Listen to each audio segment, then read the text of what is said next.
As you can imagine, as with everything else, Ruth is a beautiful story, right? And it's very simple, and we already know what it means, right? So we'll just skip over Ruth, assuming we know what it means. And do you think maybe there's something else there? Probably. Skip over Ruth and Esther and go on to Hezekiah. Yeah, okay.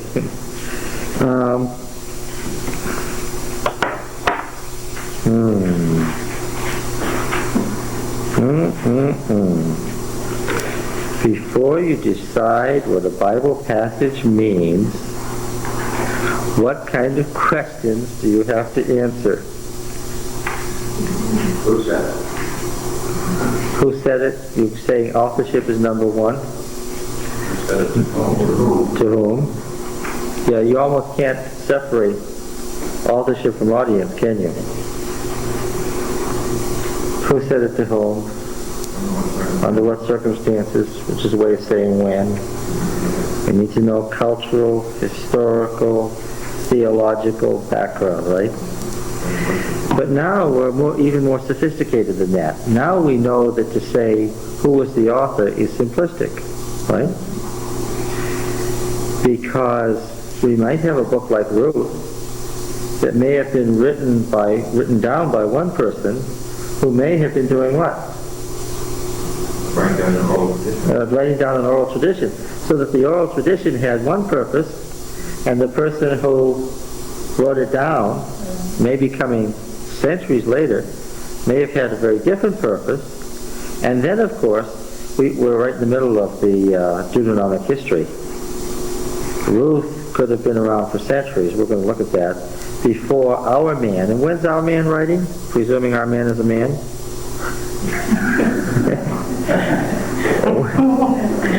What is? Well, remember that the wisdom teachers originally were what?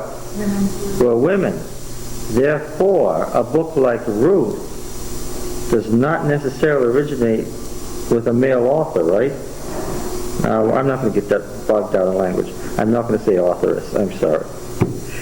If the chairman is a woman, it's still going to be chairman as far as I'm concerned.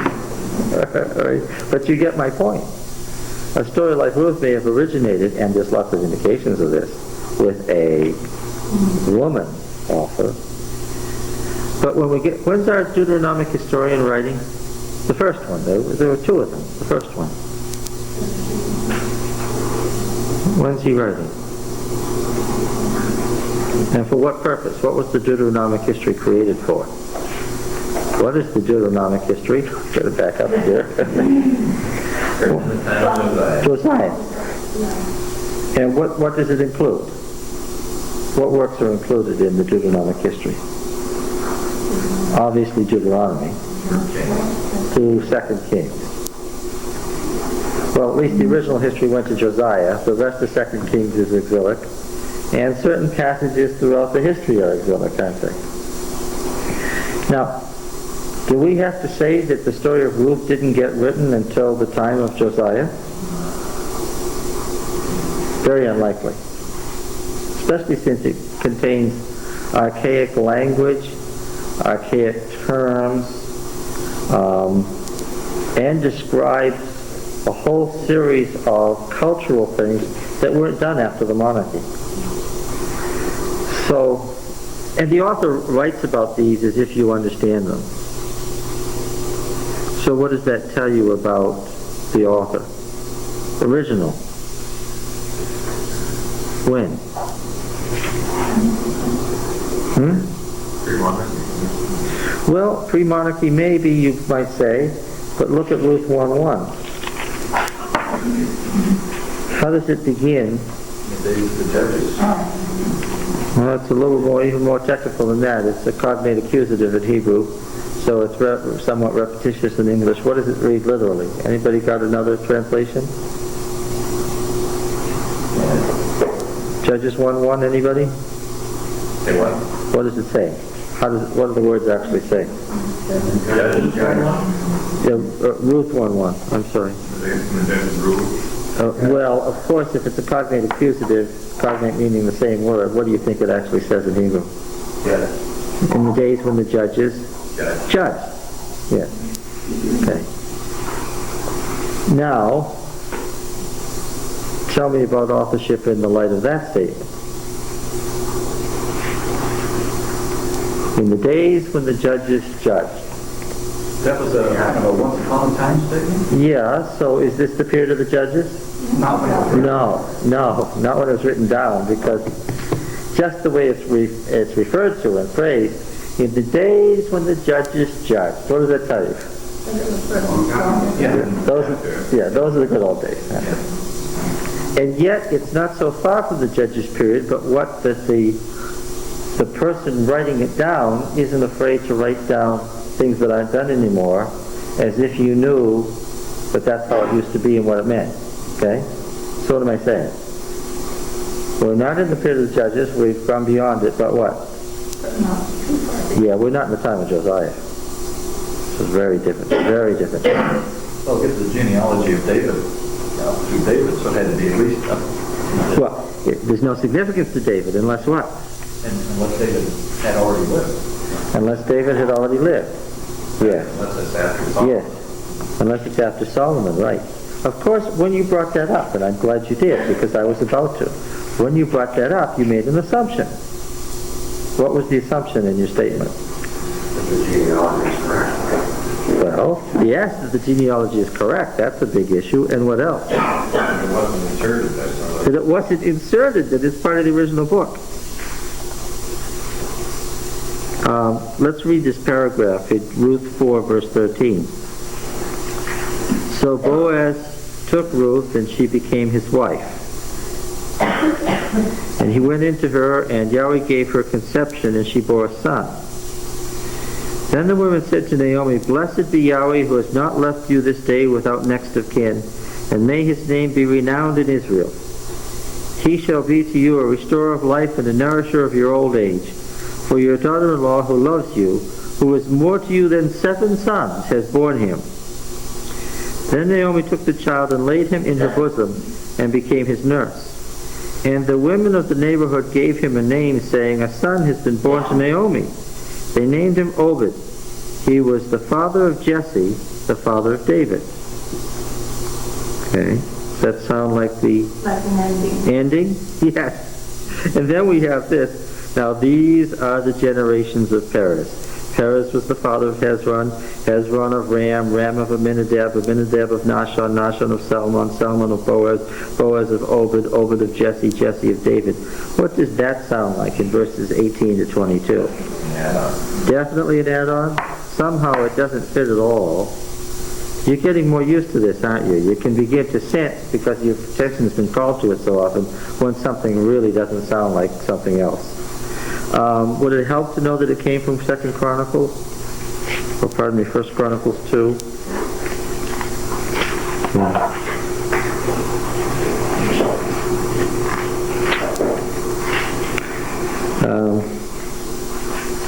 And by the way,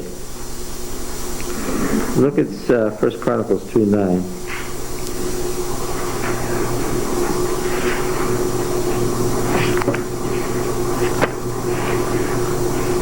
2:5. The sons of Perez, Hezron, Hamul. Verse 9.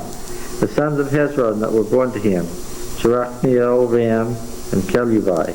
Ram was the father of Aminadab, Aminadab of Nahshon, prince of the sons of Judah, Nahshon the father of Salma, Salma of Boaz, Boaz of Obed, Obed of Jesse. Jesse was the father of Eliab, his firstborn, Abinadab, David the seventh.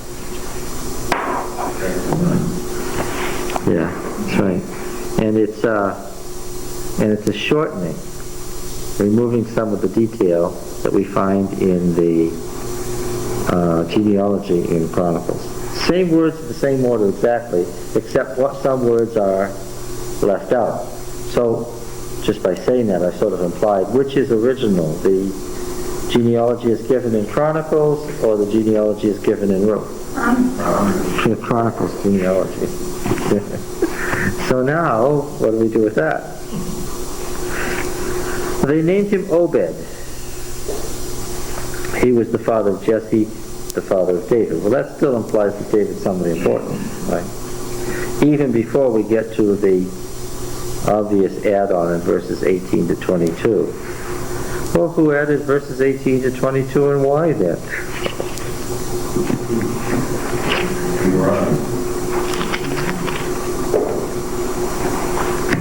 So did the Deuteronomist have stuff available to him that he didn't use that we find only in Chronicles? See, there's huge swatches of material found in Chronicles, which is after the exile, that isn't found in the Deuteronomic history. The chronicler had access to stuff and puts it in that the Deuteronomist didn't use. Do you think that's possible? Not just possible, it's more than probable. It's almost certain. Let me ask you again. Is the Deuteronomic history intending to be a history of Judah or a theological interpretation? Yeah, I think so. If he had written a history of Judah, how big would it be? Do you remember my saying we'd be carrying our Bibles to church in wheelbarrows? And we've already noticed it. We noticed it in Deuteronomy. We noticed it even more dramatically in Joshua. And we noticed it in Judges. He's highly selective in what he uses, and highly interpretive in what he uses. And when what's pre-existing doesn't agree with him, what does he do? He'll tell you now what this really means is right? Yeah. Okay. So yes, there's probably... I wonder if the Deuteronomist has reused Ruth for a purpose. You think it's in the Deuteronomic history for a particular theological purpose? He just thought it was a cute story and he just included it. Yeah, okay. Well, it happens that in the Hebrew Bible, this section of the Bible is the most sacred section, right? This is the law. And what are the three divisions? The law, the prophets, and the writings. The least significant. Daniel leads off the writings, the least significant of the. Well, we have fun with that. Why is Daniel in the writings and not in the prophets? In the writings, we find the book of Ruth. In the Hebrew canon, Ruth is in the writings behind Proverbs, front of Esther. Somebody said Esther. Well, with the 5 little scrolls. Well, there may be some reason. How does Proverbs end? How does the book of Proverbs end? Can you remember that just off the top of your head? No? No. How does Proverbs end? Oh yeah, because the Proverbs of the woman. The woman, she says. What woman? The virtuous wife. Actually, it doesn't say virtuous. It says chesed.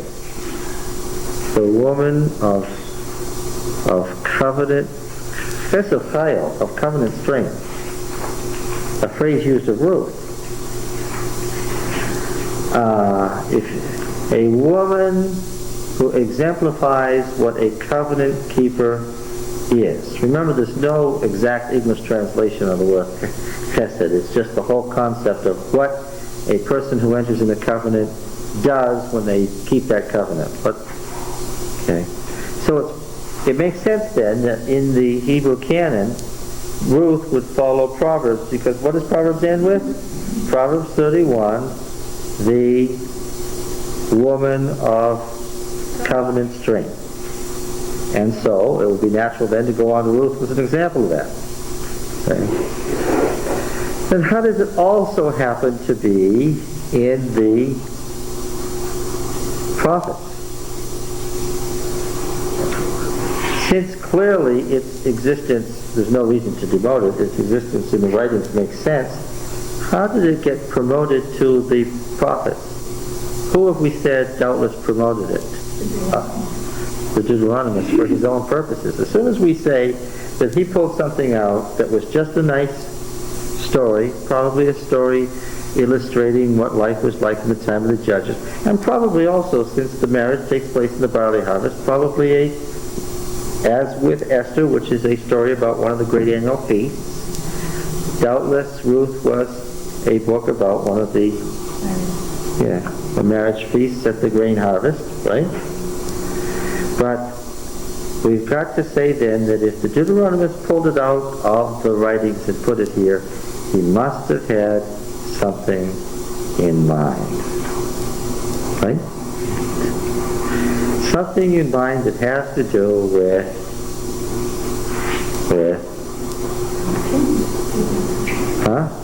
With the theological things. With the coming disaster and how to avoid it. Yeah.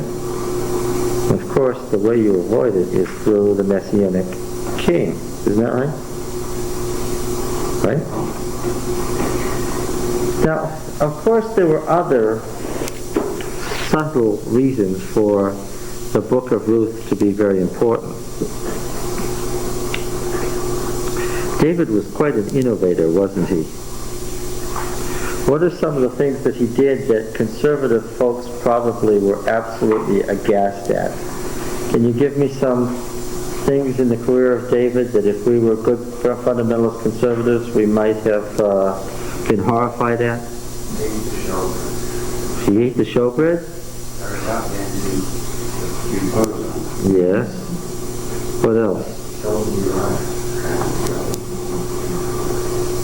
Yeah, but that was after he was already an emperor.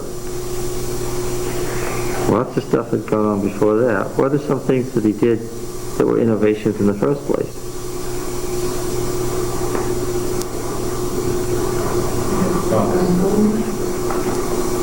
His system of government in the wilderness during the exile.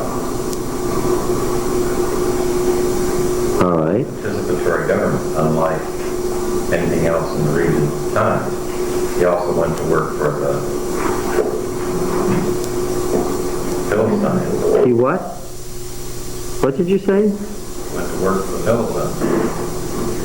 Against whom? Jews. Israelites.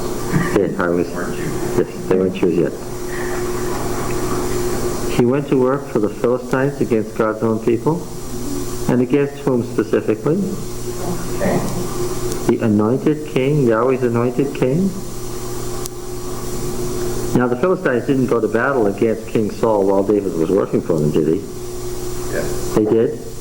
David wasn't present, was he? No. On at least one occasion he was not. King Saul was afraid that David wanted to become king in his place, wasn't he? But that was just because he was nutty, right? David didn't really intend to become king in his place, did he? Well, then you have the troubling story that Samuel the prophet anointed him as king while Saul was still alive and while he was a boy. Of course, if somebody's been bred to be king, they might have funny little ways of showing it. And if you were the current king, do you think you might get a sense of? The biggest thing David did, of course, was Saul was fighting a defensive war, as all the judges did, right? Remember our point in Judges? All the judges fought defensive wars. And the one who stepped out of line was our friend Gideon, and that was wrong, what he did. But what kind of wars did David fight? Offensive wars all the way. Every one of them. Every one of them. And did he, in fact, protect the borders of Israel as God had promised? Oh, yeah. Oh, what did he do? They abandoned them. He did? You're not. And he exterminated the entire heathen populace so that just righteous Israelites could go live there. No? Similar. He what? What are you saying? He assimilated the heathen? Yes. The heathen? Yes. I'm getting a theological ulcer here. Can you tell me who he might have assimilated? Philistines. The Philistines? Phoenicians. The Phoenicians? Syrians, The Syrians? Edomites, Not the Edomites, not the hated. What did you just say? Ammonites. Did I hear you say Moab and Ammon, those foul sons of Lot? No, not the Moabites and Ammonites. Who had fought against Israel, the Jephthah had to fight with? The ones that they've been specifically told not to take land from. Yes. Never touch the Edomite, Moabite, or Ammonite lands, because I've given those to the sons of Lot. Right? And how did he begin his career? By doing what? By annexing the pagan countries that Israel wasn't supposed to, and semi-pagan countries that Israel wasn't supposed to touch anything with. Specifically the Moabites first, and you might have expected it when he was fighting against King Saul, the Lord's anointed. Where did he ship his family off to? To protect them. Sent them to the king of Moab. If you were one of the elders of the tribes, what would you think? Would this be irksome? This was irksome beyond belief. It depends, because what that does when you stop and think about it is wonder about what the political situation at the time was, and just how firmly in control Saul was. No, he wasn't in control. He was fighting defensive wars on every side. And why, after all, was the population willing to go along with David? Because from fighting defensive wars after 100 years of fighting with the Philistines, who were a superior people, what did David do? Co-opted them and ended the war. Well, he crushed Moab and Ammon with his Gittites and his Pelethites. Where did he get these private armies, these mercenary armies that he was sending against the other countries? Got them from the Philistines. Philistines weren't fighting Israel anymore. What were they doing? They're fighting Israel's wars of subjugation against their neighbors. That's some interesting innovation. How did this happen? Well, that's one of the things that the Deuteronomist wants to address. Right? Now, you remember that the book of Judges had ended, per se, back in chapter 18. Or was it sooner than that? Pardon me. In chapter 16. Or at least, that's where the narrative of the Judges is broken off. Remember what I told you. Who was the last judge in the old book of Saviors?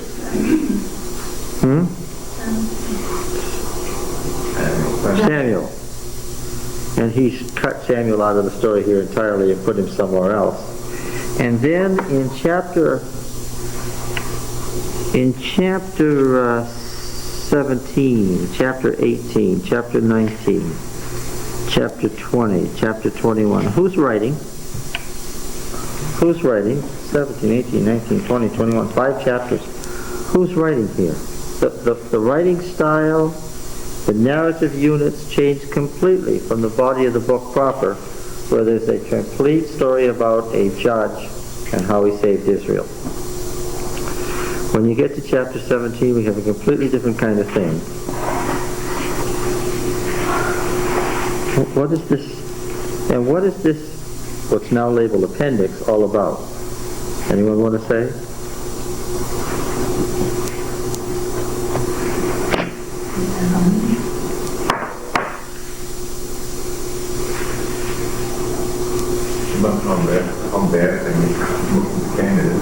How bad things became under judgeship. What's his phrase? 17:6. In those days there was no king in Israel. Every man did what was right in his own eyes. Is that a good thing or a bad thing? 19:1. In case you've forgotten, remember what chapter 19 is? This is the story of the Levite and his concubine, the ill-fated night in a city in Israel, so they didn't have to go into a pagan city. This is how the story begins. In those days, when there was no king in Israel,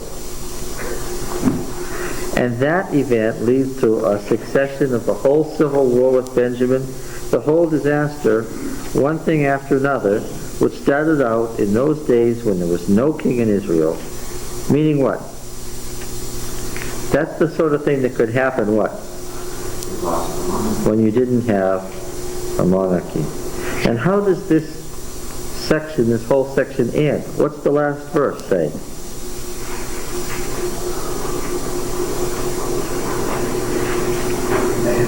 Israel had no king. In those days, there was no king in Israel. Every man did what was right in his own eyes.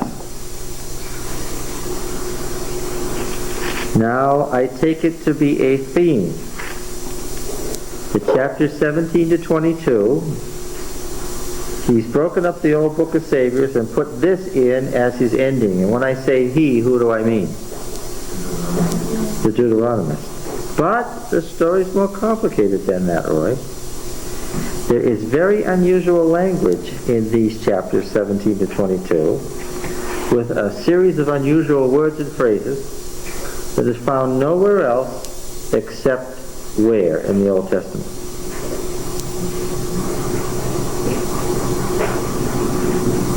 Take a guess, somebody. Huh? Ruth. Absolutely. What I'm telling you is that the Deuteronomist wrote Judges 17 to 22 with what in front of him? The book of Ruth. He wrote it as its counterpart in parallel. It's about the same length, leading into the story of Ruth. He wants Ruth right where it is. But he can't get us to Ruth without what? Without telling us the stories in the appendices, okay? And he picks up the unusual, archaic language of Ruth to relate what he's writing here as he rounds out the book of Judges, to Ruth, okay? So in the Deuteronomist's mind, there's something about what's going on in Judges 17 to 22 that is related to the book of Ruth as he's going to use it, okay? Now we've already said that 17 to 22 have, what is their theme? When there's no king in Israel, this is what happens. Everybody does what's right now. Oh, nice. Okay. All right. By the way, this last chapter, how did they get the Benjaminites? Some wives. Let's read through 21, verse 1. Now the men of Israel had sworn at Mizpah, no one of us shall give his daughter in marriage to Benjamin. And the people, what's this, the phrase the people? What kind of force does it have in Judges? What are its semantic overtone? The fighting people, the force. Yes, that's right. The force came up to Bethel and sat there till evening before God, and they lifted their voices and wept bitterly. And they said, O Yahweh, God of Israel, why has this come to pass in Israel, that there should be today one tribe mustered out, using the unusual word, or the very precise verb, pakaz, which means to muster. There should be one tribe mustered out of Israel. You understand the military language I'm using? A tribe has been mustered out of Yahweh's forces. And there's no response. You notice? Verse 3 is a question to which there's no response. And on the morrow the people rose early and built their altar and offered burnt offerings and peace offerings. The people of Israel said, which of all the tribes of Israel did not come up to the assembly, capital letters, the assembly, meaning, we've seen this all the way through the book of Ruth, where they met as a league and where they made their decisions as a league, and where the assembly was stampeded by the priest the Levite whose concubine had been killed. Remember? They didn't listen to, he didn't tell them the whole story. He made the story self-serving. He stampeded them into a civil war in which they have now destroyed the tribe of Benjamin, except for 600 men who were hiding out at Pomegranate Cliff. Remember? So the story ended. And the people said, which of all the tribes of Israel did not come up to the assembly, to Yahweh? For they had taken the, and this is important, the great oath. And we have seen earlier in Joshua and in Judges what the great oath is. What are you going to do to somebody when you've taken the great oath? Does anybody remember? That's the oath to do what? Cherem. That's the oath where you're devoting somebody to total destruction. It was the great oath that Achan violated. Okay? Now they had taken the great oath to annihilate the tribe of Benjamin. And now they're asking, why did this happen? Right? Well, why it happened, of course, the narrator wants you to see, is because they were following the forms without any understanding. They didn't have good leadership, and they were allowing themselves to be stampeded into a disastrous series of events. For they had taken the great oath concerning him who did not come up to Yahweh to Mizpah, saying, he shall be put to death. People of Israel had compassion for Benjamin their brother, and said, one tribe is cut off from Israel this day. What shall we do for wives for those who are left, since we have sworn by Yahweh that we shall not give any of them of our daughters for wives? And they said, what one is there of the tribes of Israel that did not come up to Yahweh, to Mizpah? And behold, no one had come to the camp, that's the war camp, from Jabesh Gilead, that's the city of Jabesh in Gilead in Transjordan, to the assembly, capital A. Now, is that bad or good for the people of Jabesh Gilead? Well, good. They had received this piece of a concubine's leg or something, and they had said, what? We're not going to go up there and make war against Benjamin because of this. All right. However, how's it going to result for them? So the congregation sent thither 12 what?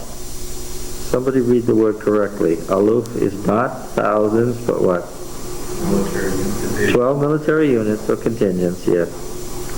Of their bravest, and commanded them, go and smite the inhabitants of Jabesh Gilead. Now the law of Cherem is against the city of Israel, with the edge of the sword, also the women and the little ones. This is what you shall do. Every male and every woman that is lain with a male you shall utterly destroy.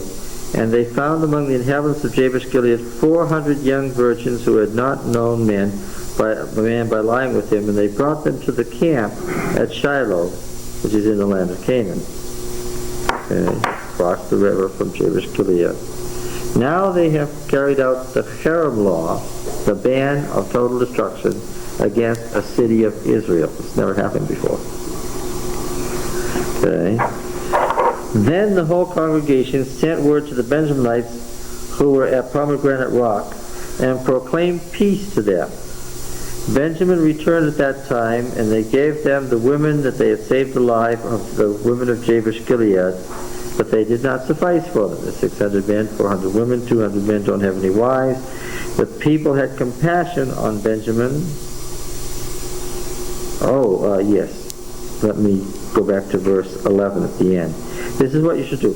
Every male and every woman who is lain with a male you shall utterly destroy, but the virgins you shall keep alive, and they did so. Reading with Septuagint Vaticanus, a couple of sentences that have dropped out of the Masoretic text.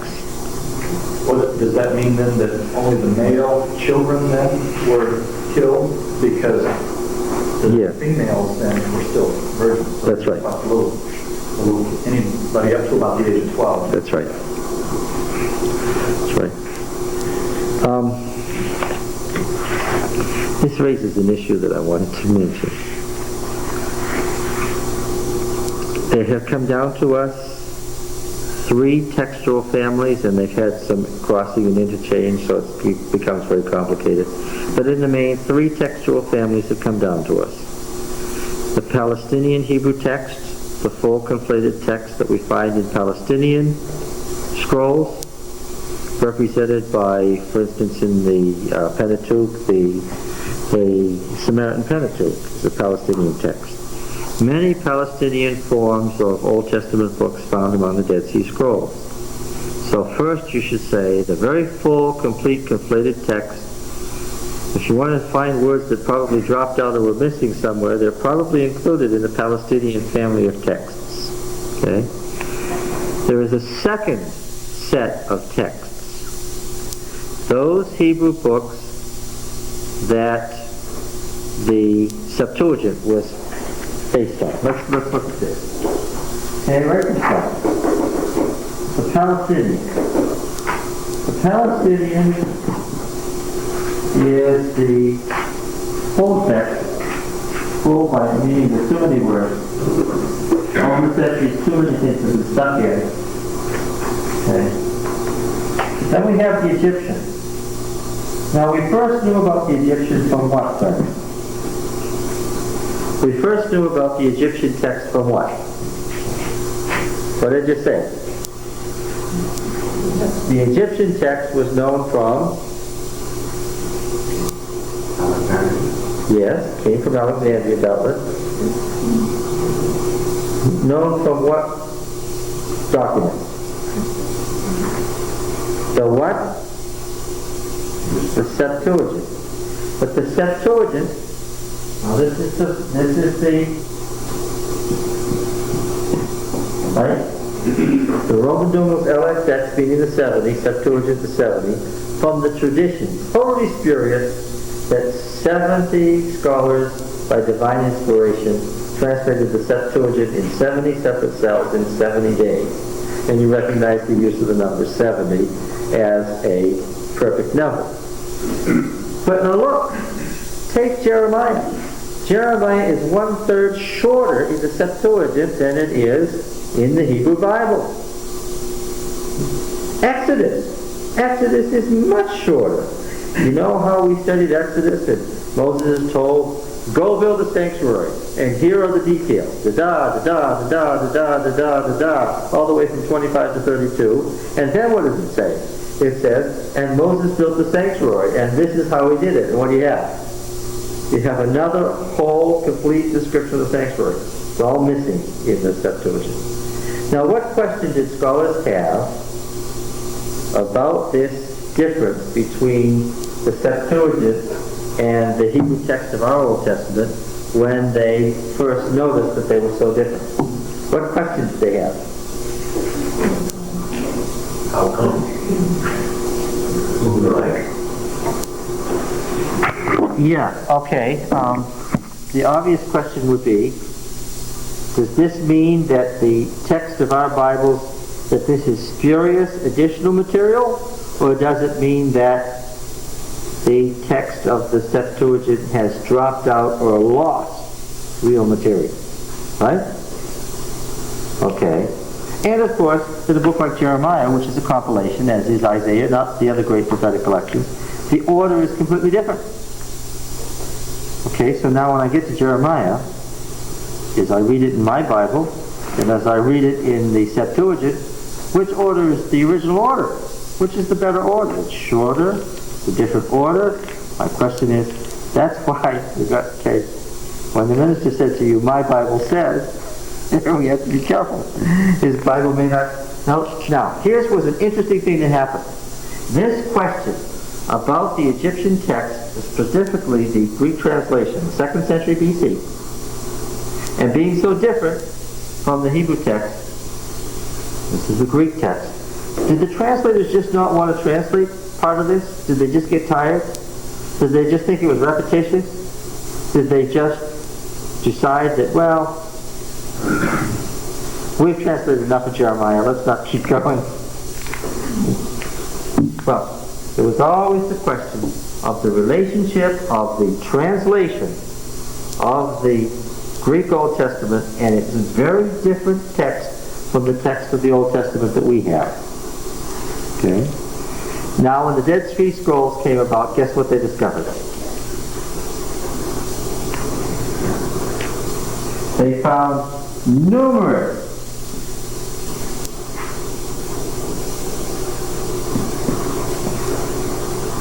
You understand what DSS is? Dead Sea Scrolls. They found numerous Dead Sea Scrolls in Hebrew that were what? That were exactly like the Septuagint translation. Okay. So now what did they know? That it had nothing to do with the translators, but what? The translators in Egypt consistently used a short text of the Hebrew. Now we've got a problem. We've got different Hebrew originals. But the story isn't over. It's not just the difference between the full Palestinian text and the Greek text. By the way, the Septuagint wasn't the first Greek translation. There was an old Greek translation prior to the Septuagint that differs from the Septuagint. Well, now this is where we begin to get a headache. But, listen carefully, the Palestinian text that I've just described and the Hebrew text in the Egyptian that's now been found in the Dead Sea Scrolls and in its Greek translation are not the text of our Old Testament. Did everybody hear that? The Palestinian text and the Egyptian text are not what we're reading. What are we reading? Yeah. That, between the 18th century and now, scholars increasingly began to say, what are we reading? Where did this come from? Okay? And the Dead Sea Scrolls complicated the matter. Now they noticed that among the Dead Sea Scrolls there were examples, they're called exemplars, of the text which we read. Not favored by the Essenes. And the actual physical scrolls seem to be newer and more recent than the other families. Now you can look at people like Josephus, and you can look at other Jewish writers, and you can look at their quotations and try to find out from what they're quoting, are they quoting the Palestinian, the Egyptian, or this third family? And it became clear that this third family wasn't around in Palestine. Folks who lived in Palestine never quoted it. It wasn't around in Egypt. Jews who lived in Egypt never quoted it. Where did this third textual family come from? From where? Babylon. Why do you say Babylon? Because Jews would have taken the sacred writings to Babylon? Did a Jewish community... Well, we know there was a large Jewish community in Palestine, right?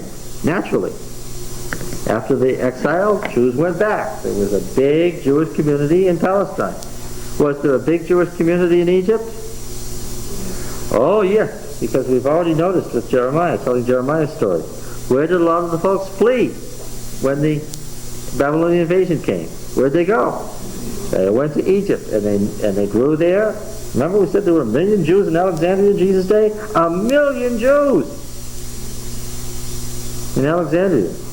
More Jews in Alexandria Than in Jerusalem, that's right. Now, where else was there a big Jewish community?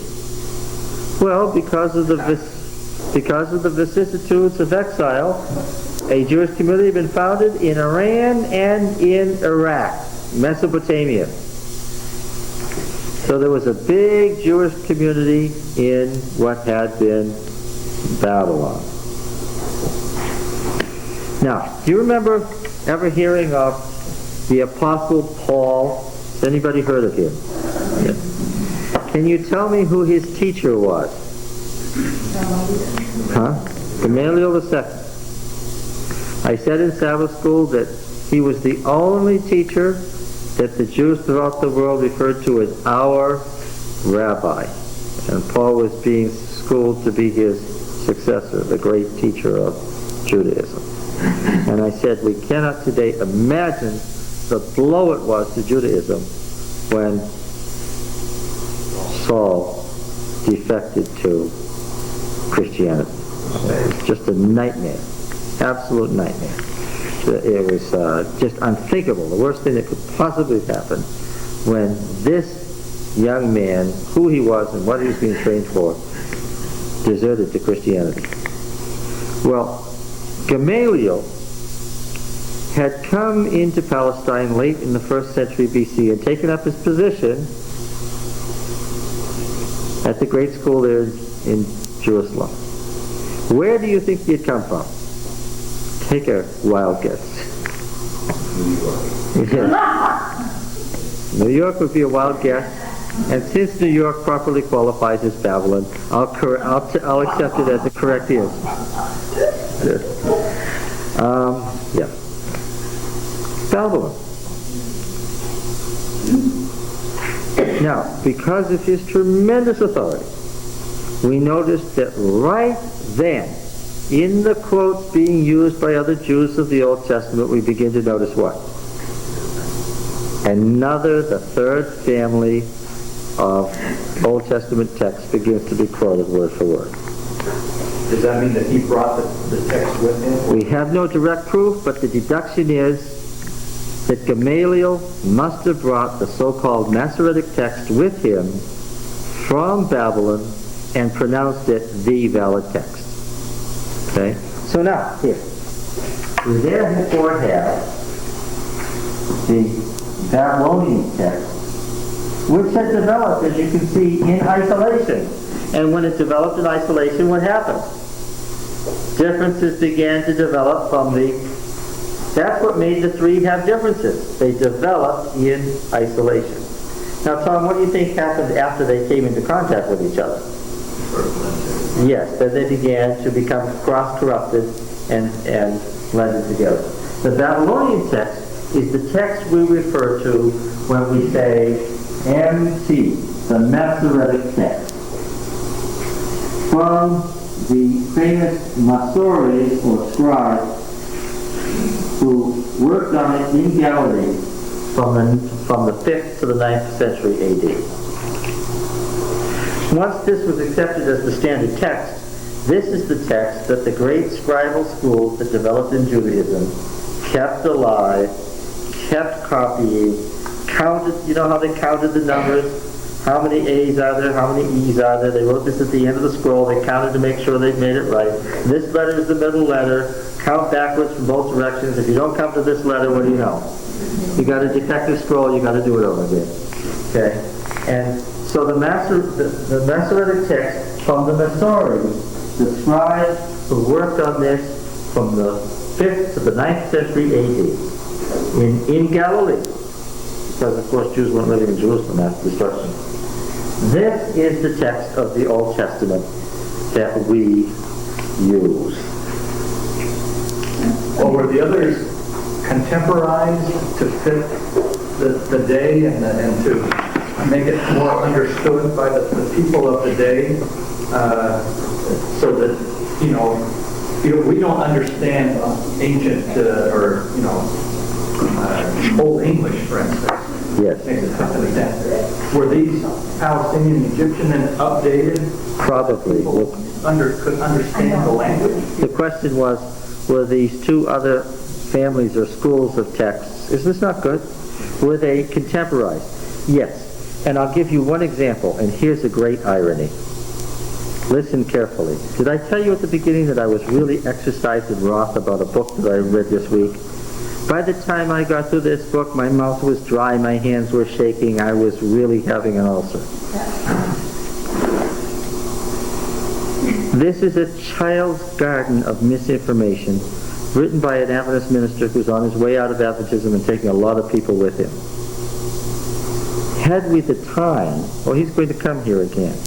Talks about why the world will end, why the meteors will strike in 1994 and the world will end in 1996. All based on absolute nonsense. I began to write what was wrong on each page, but I got to the point where, every page was so badly marked up that it became pointless.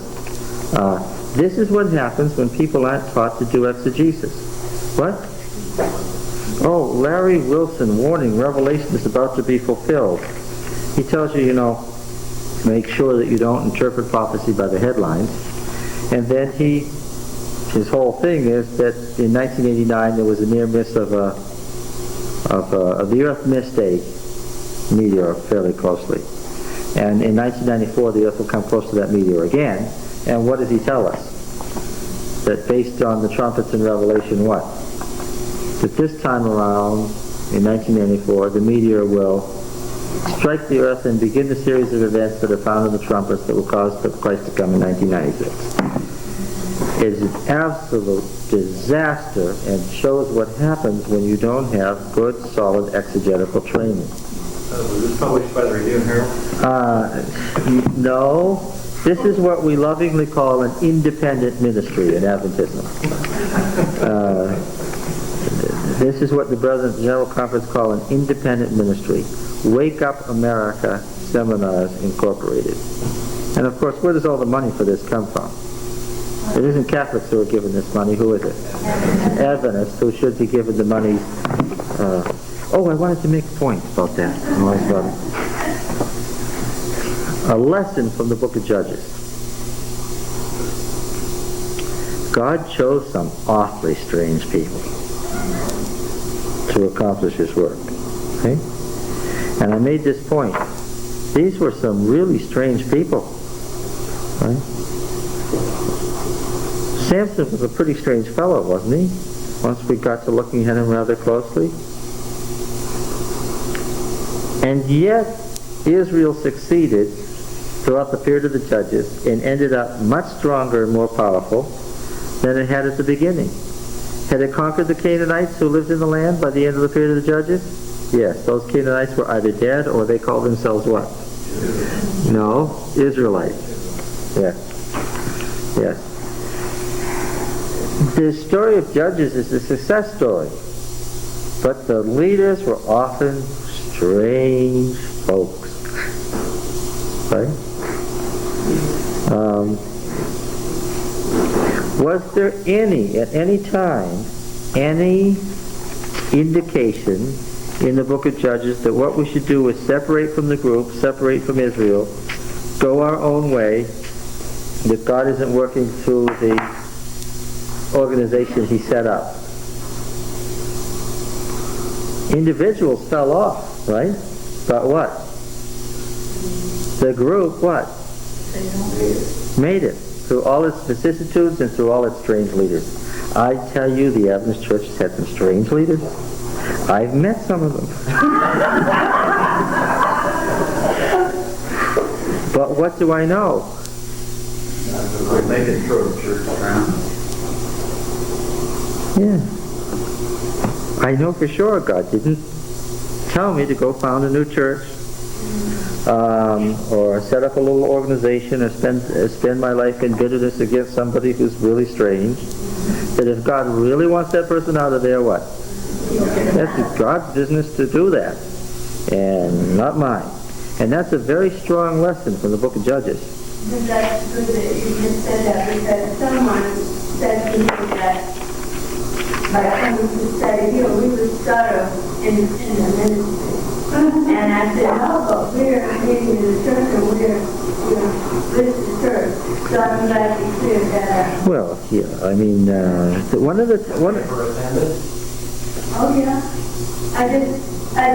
I'm happy so that even some of us here don't get to thinking that we are doing something, that we are studying something that the Adventist churches, most theologians don't know about. Well, we're studying a very seditious document. That's clear. We're studying the Bible. Yes. Nothing can cause more trouble than that. I agree with that. Yes. We hope we're going to end up being Adventists, and we hope that we study the Bible. We're going to find out with an open mind that we believe the truth, and not find out that we believed something that wasn't the truth. Right? Okay, now, yes. One of the real tests about what's an independent ministry is just this. Where'd you get your last dollar from? Somebody contributed to you, right? Anybody paying tithes to John? Yes.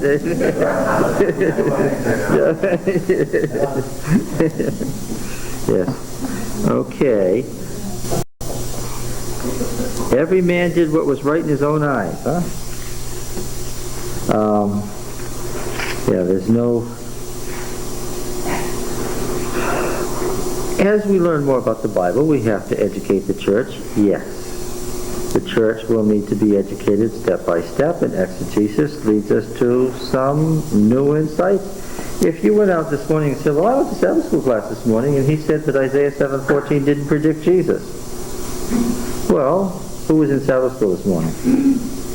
Did I say that? Well, but you could derive that, especially the first time through, right? There's a couple of folks there I thought were going to weep. Because it's obviously true what I said, but what? That leaves you with all sorts of concerns and questions. We understand that. Yeah. Okay. But what we don't want is nonsense. Yeah. Yeah, because there was an analogical application made, parallel application made to Jesus that was quite appropriate. All right, so, yeah. That's what saying a penny saved is a penny earned. Well, I don't even bend over to pick them up when I see them on the sidewalk. My wife does, but I don't. So that doesn't mean that a penny saved, penny earned is invalid, because a penny is practically worthless by standards of the day when that was written or said. Yes. Yeah. Now, let me just ask a question, just see if we've got this down. Okay, the warning, Revelation is about to be fulfilled. The meteors are going to strike the earth in 1994, the late part of 1994, because the Jubilees calendar says so. And then the whole sequence of events there's going to be a world war where Satan tries to win the world by having 200 million soldiers in his army. Okay? I know that because he says so. Yeah.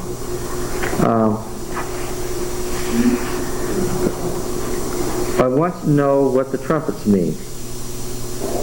How am I going to go about finding out what they mean? Well, I agree to this extent. Shall I read Uriah Smith?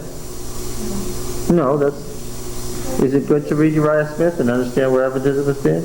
Yes. Is that how I'll find out what the trumpets mean? No. Well, what should I do? How shall I begin?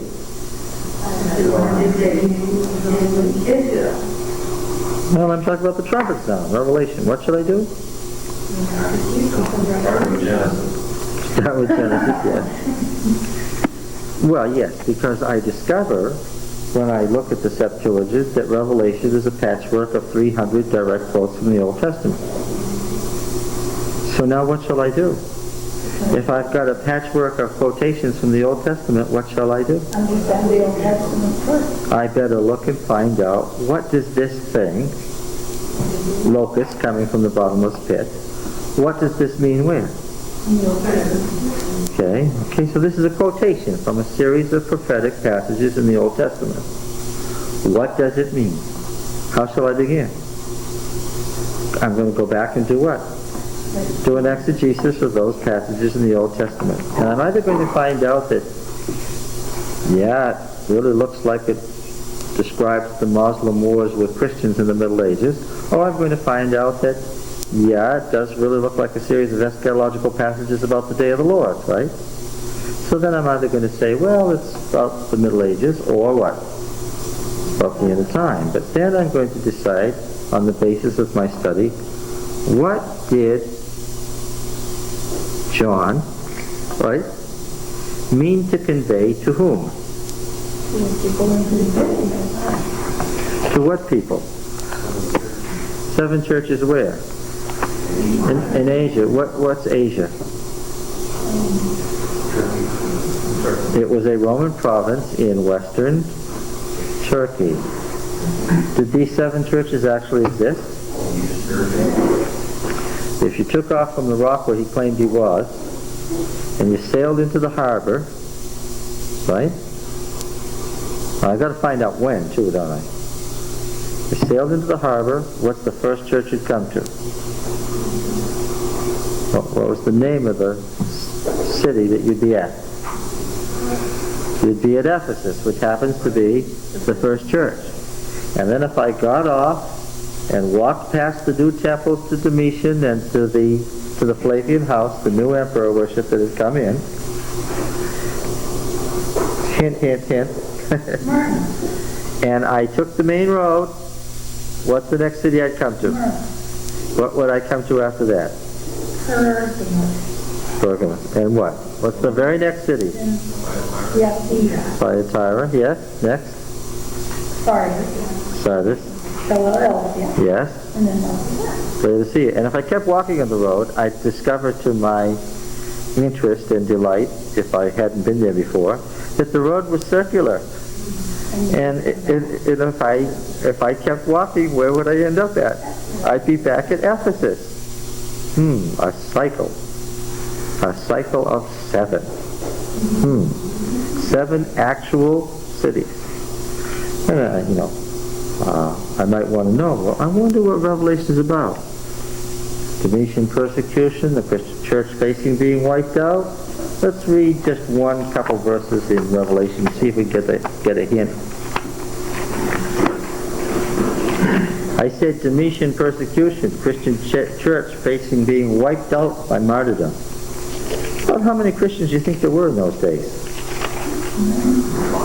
Lots. 300,000? Enough so that there was more than what? More than how many? More than 144,000. That's what I wanted to hear. Okay. Revelation 17. You remember this? Verse 9. We'll just do a one-verse exegesis of Revelation to see if we can save ourselves from nonsense. When our brother gets here, we'll hope that we can talk to him out of some nonsense. People end up dead from these things, don't they? This calls for a mind with wisdom. The 7 heads are 7 hills on which the woman is seated. Okay, now look. Suppose you were living in Ephesus. It's 95 AD. The Flavian house is now demanding emperor worship of Daddy, my older brother, and me as gods. A great new temple has been built there, right at the harbor, so that you have to worship the emperor as you come in. And then there's a temple facing the land, sea and land. And all Christians are going to be annihilated because they're not going to worship Domitian as emperor. And you're living there and you read this prophecy about the beast seated on many waters. And it says the beast is 7 hills. Now, what do you think of? 95 AD. What do you think of? City of Rome, why? 7 hills. Built on 7 hills. Can you name some of them? Nothing more. No, they're not. How about the Capitoline Hill, where the Capitol was? How about Vatican Hill? Right? One of the 7. The 7 great emperors had each built a palace where? On the 7 hills. Okay. And what does it tell us about this? They are also, verse 10, 7 kings. 5 of whom have fallen. 1 is, the other is not yet come. Now if I can figure out what year this book is written, what can I do? Figure out what we're talking about. I can tell you 5 emperors who have, the 6th who's now ruling, and what? The Antichrist to come. Okay. And then I'll decide from that what parallelism I can make to later parallel events and what events are not parallel, like the Christians fighting the Muslims for 315 years over who's going to control Jerusalem. Right? Okay. Do you understand what I'm saying?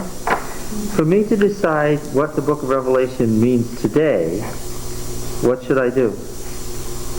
Figure out what it meant. Yeah.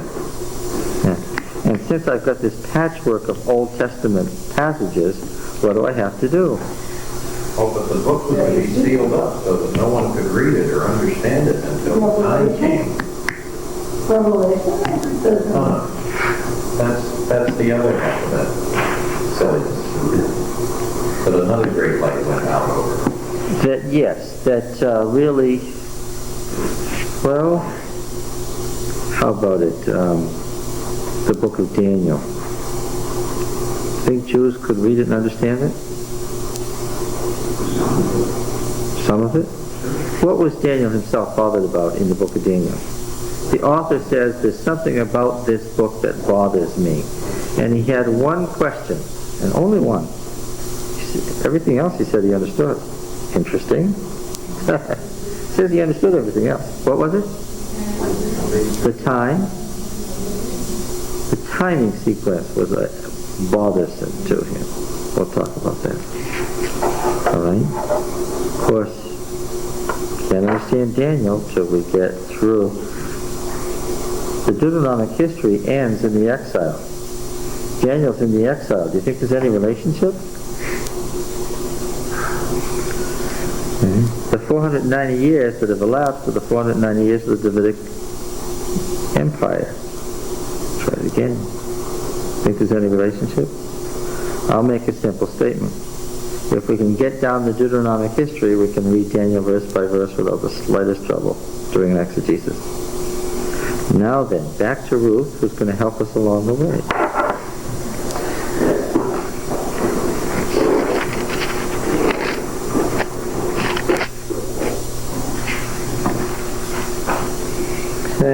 In the days when the judges judged, a singer of tales. Where did these singers of tales,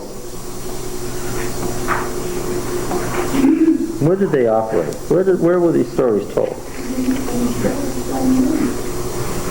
I'm going to come back to that paragraph. Where did these storytellers operate?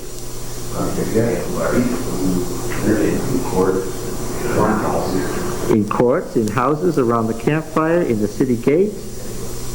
Yes. But they were itinerant. Yes, they were itinerant. That's what held the culture together. What held the culture of a place like Israel together? Well, the feasts, yes. And what else? The story. Yes, that's right. And the story that was told in Beersheba was also told in Hebron. How do you know? That's what the singer of tales did. It was out of this school that the prophetic circle developed, with its singing and its ecstasy. It continued right into the modern era, though. The minstrels of the harpers and singers of the Middle Eastern era, and right on into what Gutenberg was all about, was printing newspapers to replace the minstrels and make them more efficient. Alfred Lord North's The Singer of Tales is a study of modern folk singing that is the standard work by which we understand and illuminate the Old Testament. How does it work? You find out that stories are of a certain length. If they go beyond a certain length, they begin to differentiate. You have to keep them to a certain length. Certain key words and the repetition of those words. The use of music to tell the story by. And different meters based on different music. To tell once he started playing what kind of story he was going to tell. It's out of this complex that the book of Ruth comes. Here's in the last page of the children singing. Yes. Oh, yeah. Oh, that's what kept the stories in mind for the people. And these were guilds, and so it was passed from parent to child. The way the story was learned and remained the same story was what? Of course. No little child can learn A, B, C, D and make it all the way through. What does that child have to do? Jennifer can't say it. She just can't say it. But she can what? She can say it perfectly. Yeah. All right. In the days when the judges judged, there was a famine in the land. And a certain man at Bethlehem of Judah, there were Bethlehems all over the place, so Bethlehem of Judah is an important definition of where we're talking about. A certain man of Bethlehem of Judah went to sojourn in the country of Moab. What do you think about that? This is already an explosive. See, this was this would catch your attention right away. Right? The first line should. This is narrative art now. Why would you have your complete attention? This is something that this is something that shouldn't have happened. All sorts of questions are raised. Why was there a famine? Were the people doing something wrong? Was this man one of the causes? Why did he go to Moab? What did God think about that? Did good things happen or bad things? Oh, we'll see. He and his wife and his 2 sons. Tell me what you think now.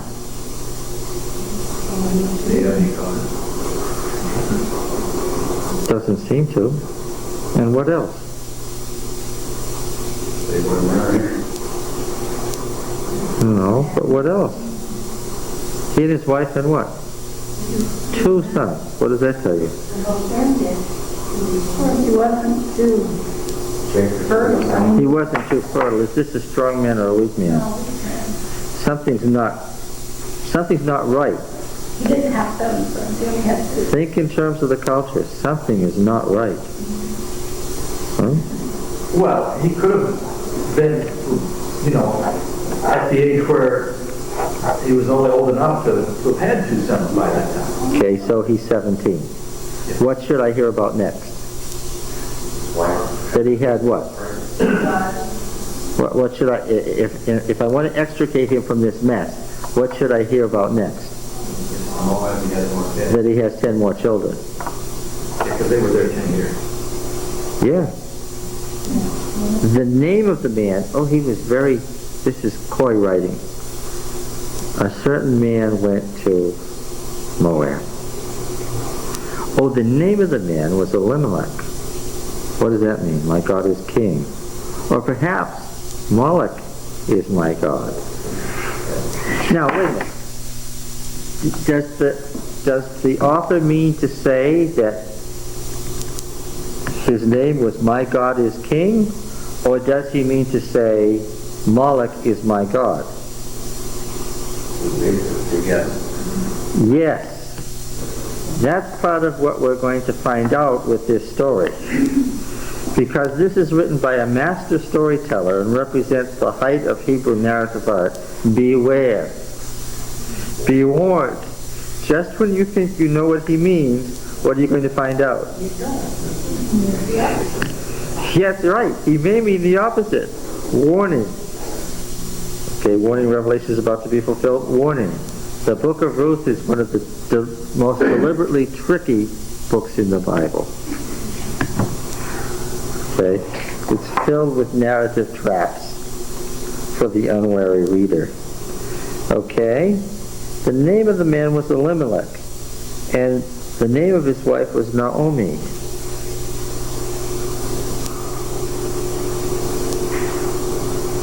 Well, do you think that the names might have any significance? So in doing an exegesis, what are we going to want to know? Yeah, what does Naomi mean? They usually have meeting away. What? They usually have meeting. Exactly. Right away we're struck by the fact that what? It's not just his wife, it's what? It's Naomi who's named right along with him.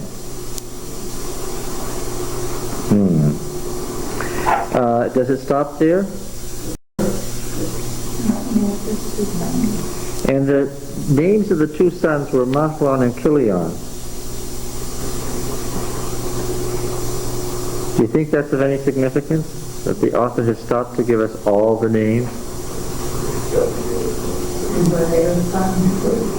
Yes, and they were Ephrathites from Bethlehem of Judah. They went into the country of Moab and remained there. Is that good or bad? What would you say?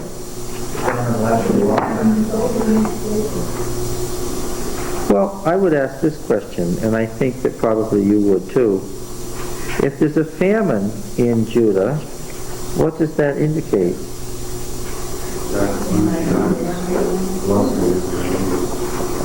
God's blessing is removed?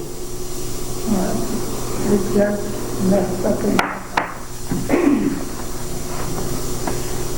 What was the purpose of famine? What would you say?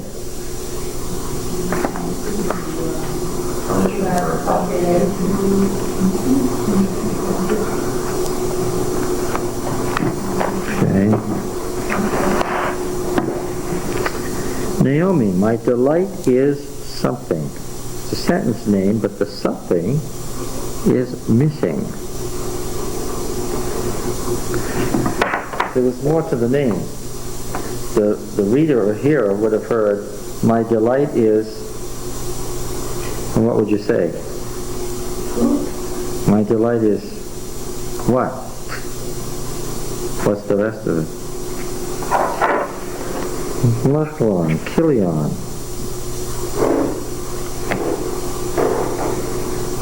Destruction.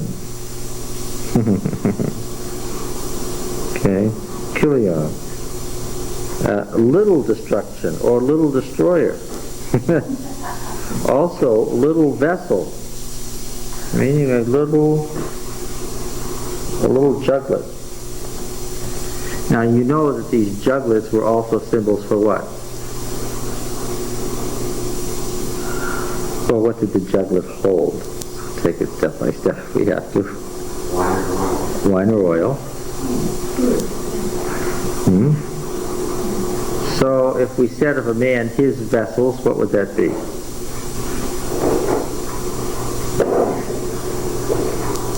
What would be a man's vessels? Huh? Well, you're on the right track. His sexual organs, right?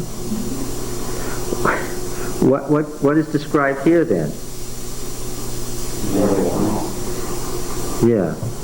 So, but what would you say again? Twinkling and so forth. Oh, yes. As far as fertility, we're definitely okay. Machel is the root of machlon, to be sickly, sick, or sweet, relating the ideas of sweetness and sickness, as in eating too much sugar or something like that. And what picture do you get? What picture do you get of the family so far? How far into the story have we gotten? First two, I think. No wonder they died. Well, okay. Now, what do we expect then? It's not a good lot, is there? They went into the country of Moab and remained there. I know that the strong would have done what? Gone back. No. Would have gone to the road, That's right. They would have done what? rounded out at home. Stuck it out at home. Why are we having a famine anyway? Because God is punishing us. Let's go to Moab, where what? Well, God won't punish us. Do you think maybe they thought God was territorial? That Yahweh is the God of Israel, and if you could get outside of Israel, you'd be okay? All right. They remained there. But Elimelech, the husband of Naomi, died. And she was left with her 2 sons. Okay, so what happens to the children? Do we get more children? No. These took Moabite wives. What? That's bad.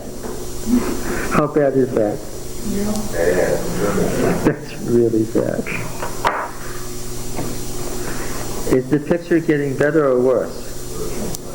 Each detail is worse. What's worse than Elimelech dying? The son of His sons married Moabite wives.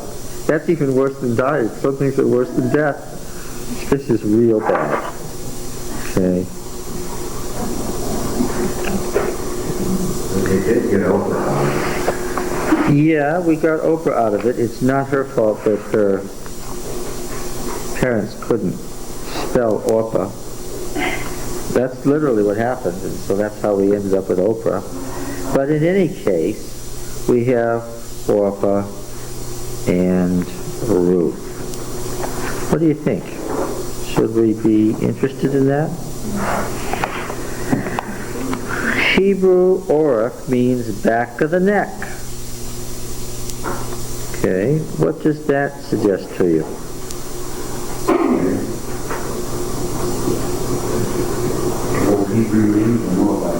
Well, that's a good question. Akkadian and Ugaritic offer a meaning having something to do with a cloud. Ugaritic uses it as a name for Baal. Something like Cloud Rider, one of Baal's daughter's names was Talia, probably meaning dewy or dew, and is analogous to this name, derived from a similar. Arabic Urfa means mane, which of course is related to the other meaning, which is back of the neck. Okay, so we have to, and Ra'ah, friend or companion, and its feminine form Ra'uth, female friend or female companion. So now what do we have a name for the other one that seems to be derived from a daughter of Baal, one of the goddesses, and a name for this wife that means female friend or female companion. Do these names have any relation to the story? Well, is it Baal's daughter, or is it she turned the back of her neck and walked away? Yes. Does it have something to do with Baal and being pagan too? Yeah. So what's our author up to? Word games. Word games? Bible writer engaging in word games? Does that happen? Yeah. Okay. They lived there about 10 years. And both Machlon and Kilion died, so that the woman was bereft of her 2 sons and her husband. And they didn't even tell her until they were really old. Yes. Do you notice an obvious intentional omission there? What's wrong with this picture? In a whole series of things that are wrong with the picture, what's most obviously wrong with it? No hair. 10 years, 2 males, and what? And no children in 10 years? Do you see that something is obviously, seriously wrong?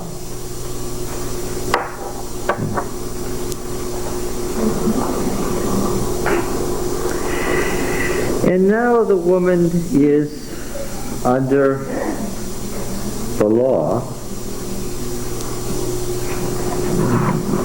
She's destitute, no Social Security, what? Who's got to take care of her? Children's gone, and husband's gone, kids in big trouble. Yes, she's in big trouble. She'd be in big trouble if she were in Israel, but what? She's in a foreign country. She's in a foreign country where they don't have the laws protecting the widows and the fatherless, right? I would say the best thing she could do is what? She better do what? She better go home and hope that what?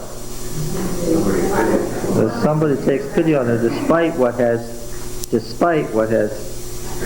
yes. All right. Then she started with her daughters-in-law to return from the country of Moab. Of course, we know that return, shuv, is also the word to turn around, which is a favorite word for what? Repentance. Yes. So now, does the author mean that she started on the road towards Judah? And that's literally the phrase. She was headed on the road. But that phrase everywhere else in the Hebrew Old Testament means a lifestyle. We use it that way too, don't we? This guy's what? He's on the road to what? Yeah, or on the road to disaster, right? It's a phrase for a lifestyle. He's on the road to disaster. Now, Naomi's on the road using that same phrase with her daughters-in-law. Only she's doing what? She's turning around, which seems to indicate what? Maybe it just means what? That she's turned toward Judah. Or maybe he means what? Yeah, and repentance. Well, what does the author mean?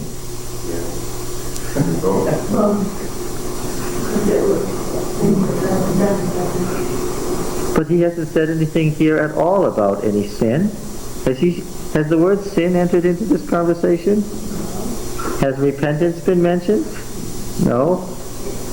But it's obviously there's something wrong with them. Ah, yes, but it's all the more effective because what? Oh, you missed it. You missed me ranting and raving about this book. And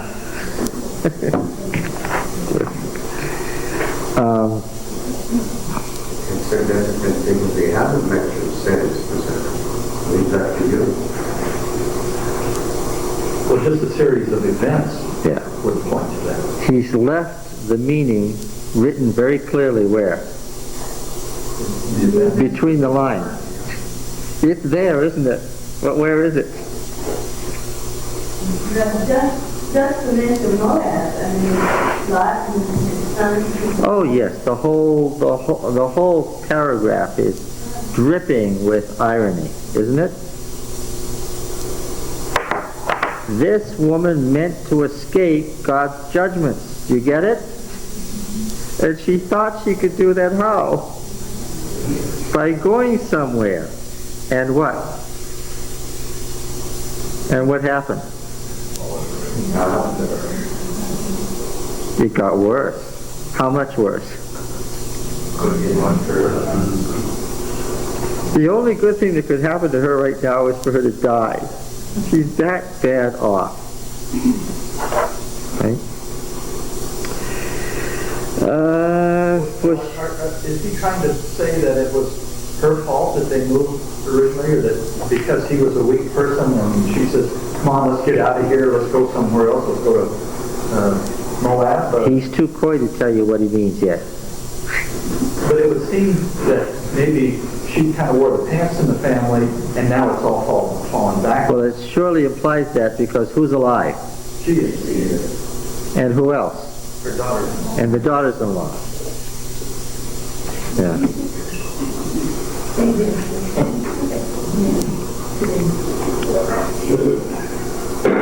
For she had heard, get this,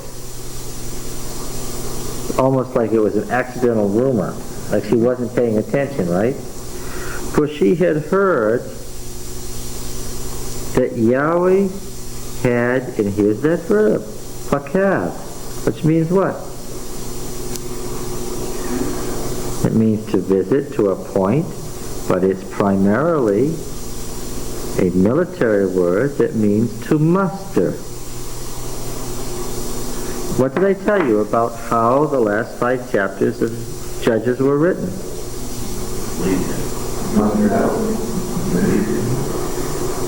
Now we're back to the story about Benjamin being mustered out.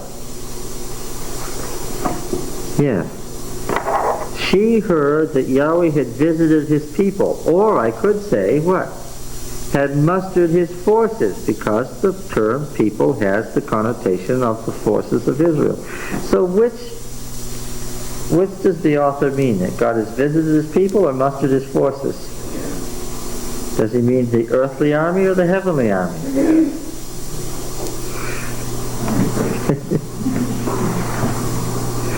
Okay. And had given them food.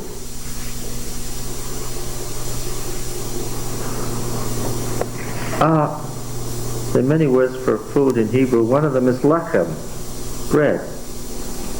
Give us this day our daily bread. In English, we understand that bread can have the connotation of food. That's within the semantic range of that word, as it is in Hebrew. Where was she from? Which means what? Beth, you know, is the... What does Bethel mean? House of God. So what does Bethlehem mean? House of bread. Oh, I see. She was from a place called House of Bread, and she escaped from there. What was she escaping? A famine in a place called House of Bread. Oh, you mean that was an irony? Oh, yes. Okay. All right. This isn't a story that we're just going to be able to whip through, is it? No. So she set out from the place where she was with her 2 daughters-in-law, and they went on the road to return to the land of Judah. Or maybe they went on the road to repentance.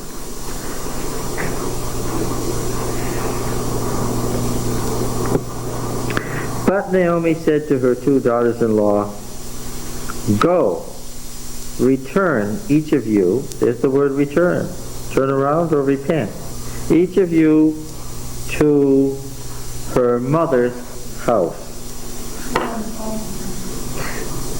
This phrase is never found anywhere in the Bible.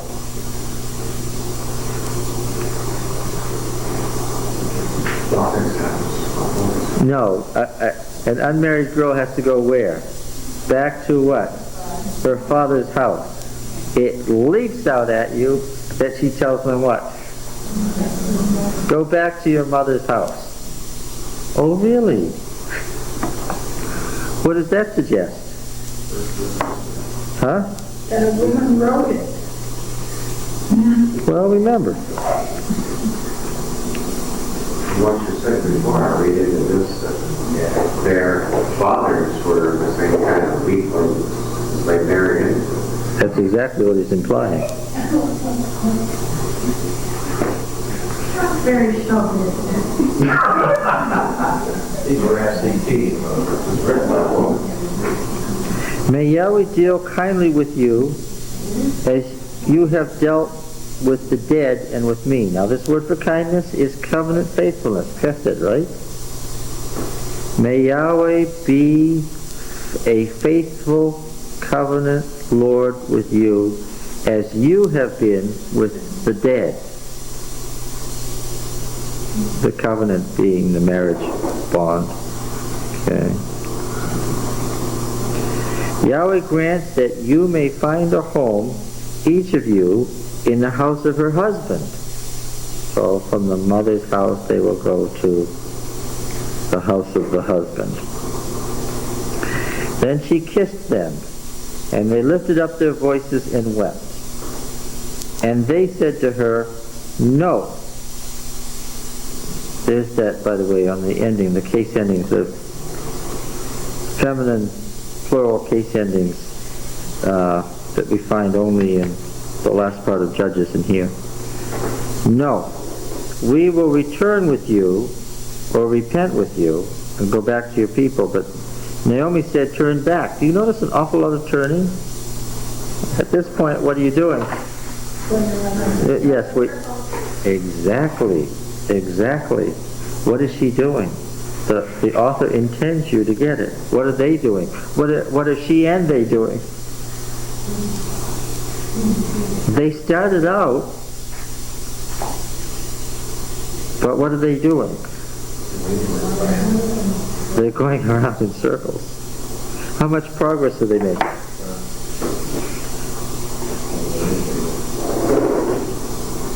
Turn back, my daughters. Why will you go with me? Have I yet sons in my womb that they may become your husbands? Turn back, my daughters. Go your way, for I am too old to have a husband. If I should say I have hope, even if I should have a husband this night and should bear a son, would you therefore wait till they were grown? She's talking about levirate marriage. She's assuming levirate marriage. Would you therefore refrain from bearing?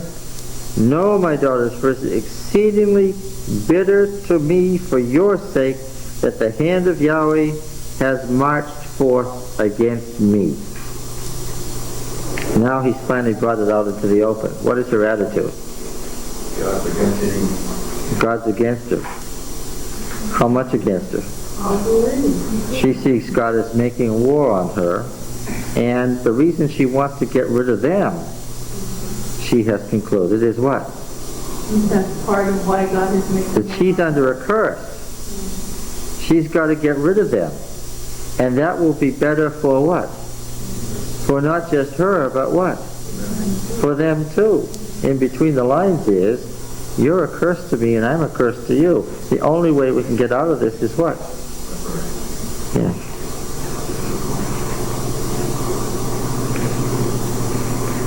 What does she sound like? How does she sound? Bitter? Angry? Oh, I think she is bitter and she is angry. And bitterness and anger are going to come out. Then they lifted up their voices and wept again, and Orpah kissed her mother-in-law, but Ruth clung to her. Watch out for this word cling. It's going to appear again and again. And she said, see, your sister-in-law has gone back to her people and to her gods. Return after your sister-in-law. We have the ironic picture of what? What's she doing?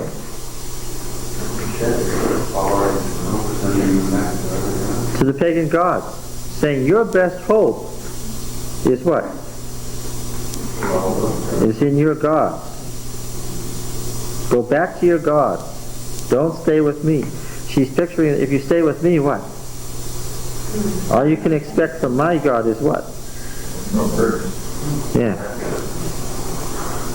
Repent. Return to your gods. Repent back in that direction. Now, maybe before today you pictured Naomi as a harmless old lady, or perhaps just a nice, sweet story prop, but what is she? So far she's an anti-heroine, isn't she? Everything she's done so far has been what?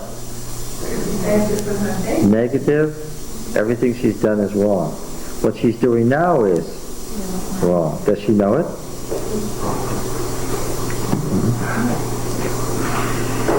Okay, and that is the context of the famous statement. An appeal, do not keep entreating me to leave you or to return. Now we notice that this is a pun, don't we? To return from following you. For where you go, I will go. Where you lodge, I will lodge. Your people will be my people, and your God, my God. What is she? This isn't just a pleasant statement. She's what? She's saying this what? In defiance of Naomi's statement that what? Your hope is what? In your God. And she says, no, Your God will be my God. She says this in defiance of Naomi. This is a different picture. Okay. Where you die, I will die, and there I will be buried. May Yahweh do so to me, which is a famous oath or curse statement, right? You recognize this as a curse statement. May Yahweh do so to me if I'm lying to you, right? It's a curse statement. She's calling down Yahweh's curse on herself. May Yahweh do so to me and more also if even death parts me from you. So, well, see, now we have the basic irony of the story is already laid out. Who's the heroine? What also means that she, in those 10 years, she learned an awful lot about the Hebrew religion. But the picture we have is she's learned it in spite of what? In spite of what?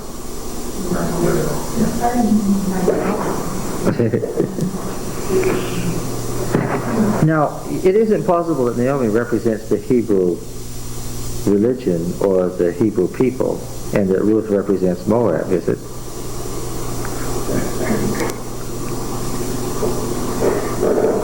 But at some point, obviously, because there's a thing there in Moab is not who were.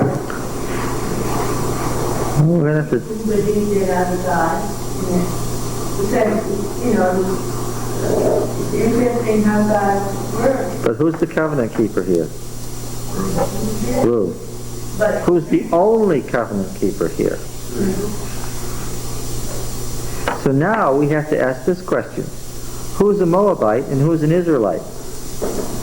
But we are not saying this because she's a covenant just because she's 98. She still must be within the covenant.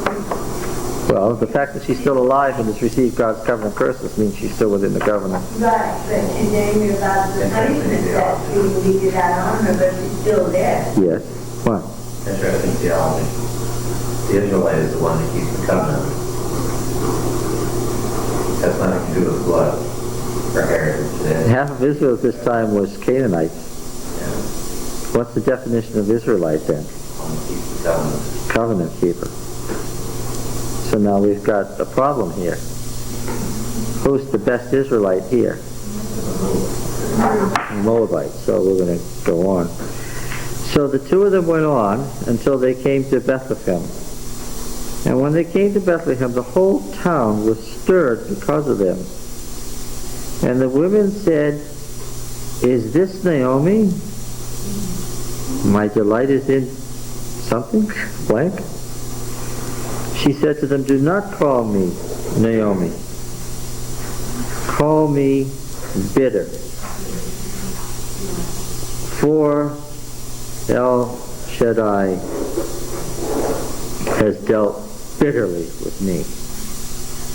Ooh, she won't even what? She won't even what? She won't even say his name. She's so angry. Shaddai is one of the epithets of Yahweh, but she won't use Yahweh's name. She's angry. She's an angry woman. I went away full, and Yahweh's brought me back empty.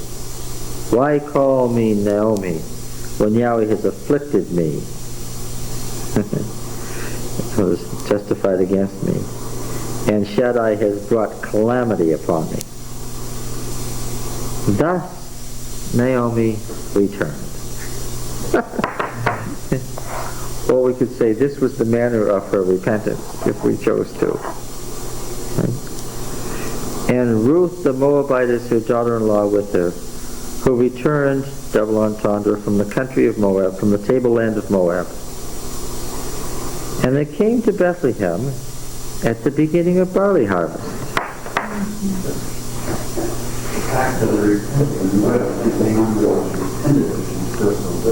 Oh no, you wouldn't call this repentance at all, would you? Well, repenting is just a turning again. We give it a spiritual meaning, but that's not the only meaning of the term. It's any returning from. It's any returning from. And the fact that she has been willing to even do what? Come back to Judah.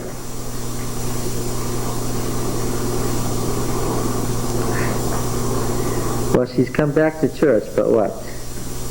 She's not praying. No, she's still bitter about what happened. Yeah. That's the end of the story. And notice how the end of this first story leads you on. And they came to Bethlehem at the beginning of the barley harvest. Now what do you want to know? Next chapter. Yeah, okay, what happened? What's the rest of the story? Okay. Yes, that's right. And what would the wise singer of tales have said? Tomorrow night. Yeah, we'll tell you about this tomorrow night.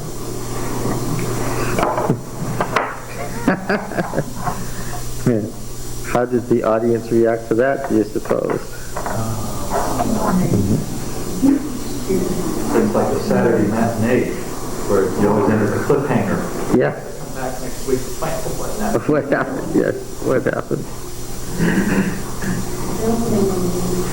Picked up, of course, the minstrels were supported by the free will donations of their audience. Oh yes, people gave them to do this. Yes. It's going back to the wrong man. Well, all right. Let's read the next verse. Now Naomi had a kinsman of her husband's, a man of wealth, of the family of Elimelech, whose name was Boaz. And Ruth the Moabitess said to Naomi, Joseph, can we translate it this way? I have decided to go into the field and glean among the ears of grain after someone in whose sight I shall find favor. And because it's also Joseph, it means let me now go. Come on now, let me go. I've decided to go. Is this appropriate? Is this appropriate? Being the younger of the two. Well, the laws did protect the widows and the fatherless and allow them to glean, did it not? Who's the them?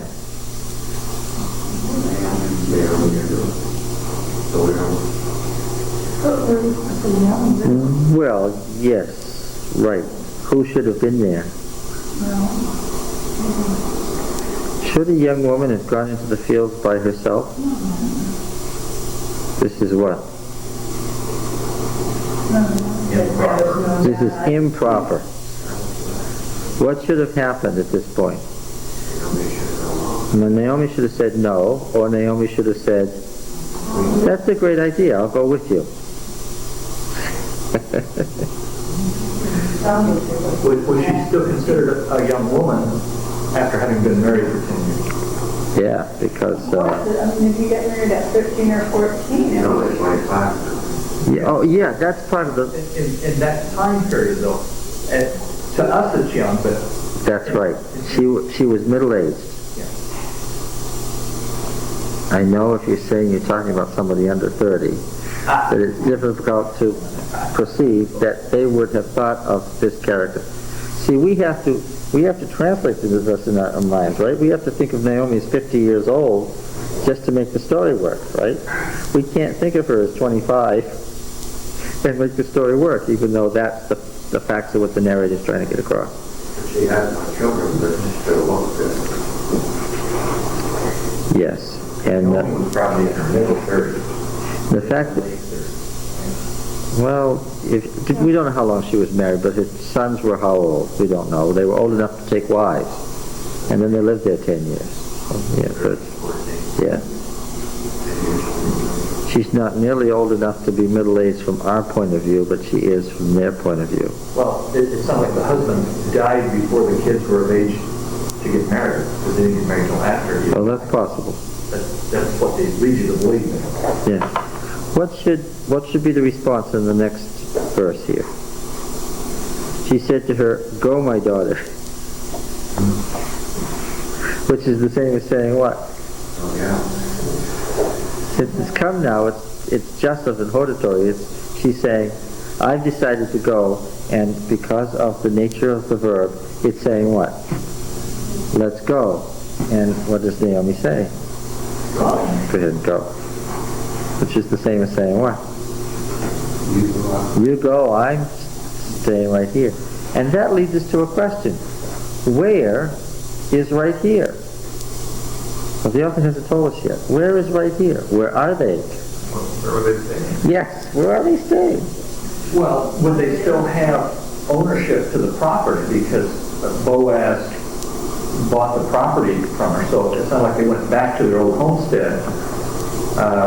They didn't, because that got redeemed at the end. But it got redeemed from who? No, just because Elimelech went to another country, does that mean that he sold his property to go? Or he just abandoned it, but still owned it? So why wouldn't they have gone back to their original property? Well, that's right, women don't inherit. And because of the time of the harvest, people, there might have been those from the outskirts who came in and tended to. Well, who should have inherited it then? His brother or his son? His nearest male relative. Did anybody know it needed to be redeemed yet? Not until No, he they wasn't. after the town realized what had happened. Yes. Did they get the full story? The author hasn't told us how he intends to work this out. Remember, when this author is at work at something, if he tells us it's because he wants us to know now, and if he doesn't tell us what? He doesn't want us to know yet. And he will raise issues that people would ask about as they listen to the story. Alright. So she's going to go. A young woman alone. Well, let's suppose she got married at 13. So what is she, 23? She's never had any children. Is this good or bad? Now let me think. And in a way, Naomi is saying, I don't really care what happens to you either. I mean, it's like, she's so bitter that she really doesn't care what Ruth does. Whose world is Naomi in? Naomi's world. What's Naomi consumed with? Naomi's problem. Ruth says, I'm going out, and what's her answer? So, she's not thinking yet. She's not really in the story yet. And let me see now. This story was written in the setting of Judges 17 to 22, which was written with this in mind. What's the central story in Judges 17 to 22?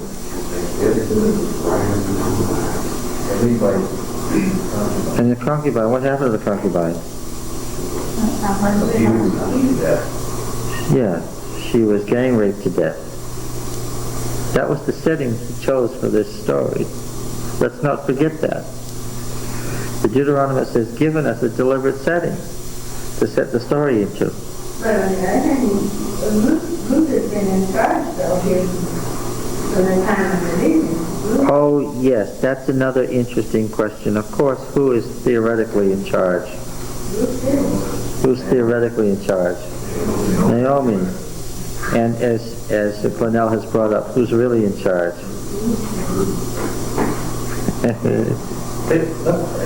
Can we go back to where they were staying? They were probably staying in the old homestead, but there was no one to work it. Therefore, couldn't produce anything. Yeah, and it would have remained fallow until the year of Jubilee, when it would have recycled back into the clan The inheritance. nearest kinsman would have taken it and started working it again if they had never showed up again. That's right. I can't believe they would have just left not to use it. Well, let's see what happens.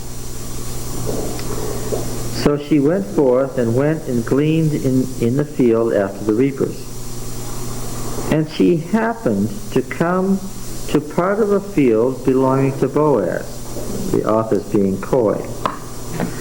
She happened to come to part of a a plot belonging to Boaz. What does he mean by happen? But didn't they mean outside of the city, all land going to? Oh yes, it went from the whole community did one guy's field, and then the whole community went and did somebody else's field, and the author says it just happened that at that time what? But she was from the beginning telling Naomi that Naomi's people would be her people. She no doubt had found out who the nearest relative is. She isn't told that yet. We're going to find out she doesn't know it till the next chapter. All right, and she happened to come, notice the phrasing is deliberately coy, to the field, part of a plot belonged to Boaz, who was of the family of Elimelech. Now, the wording next is interesting. And sometime later, Boaz came from Bethlehem and said to the reapers, Yahweh be with you. And they answered, Yahweh bless you. And very formal. Boaz said to his servant in charge of the reapers, whose maiden is this? And the servant who was in charge of the reapers answered, it's the Moabite maiden who came back with Naomi from the country of Moab. She said, pray, let me glean and gather among the sheaves of the reapers. So she came, and she has continued standing here from early morning until now without sitting down even until this moment. You've got to read the Hebrew correctly. What happened? You don't get the true picture unless you read the Hebrew correctly. What happened? She went out with the idea to go after the reapers. She came and she asked permission, and what? And didn't do it. Well, why didn't she do it? He didn't give her permission.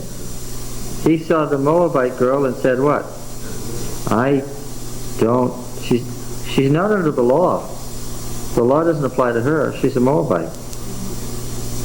And his reaction was what? I don't think that would be proper. So what did he do? He left her standing there. And how long has she been standing there? All day. Well, what time does Boaz get there? I don't know. But I know what?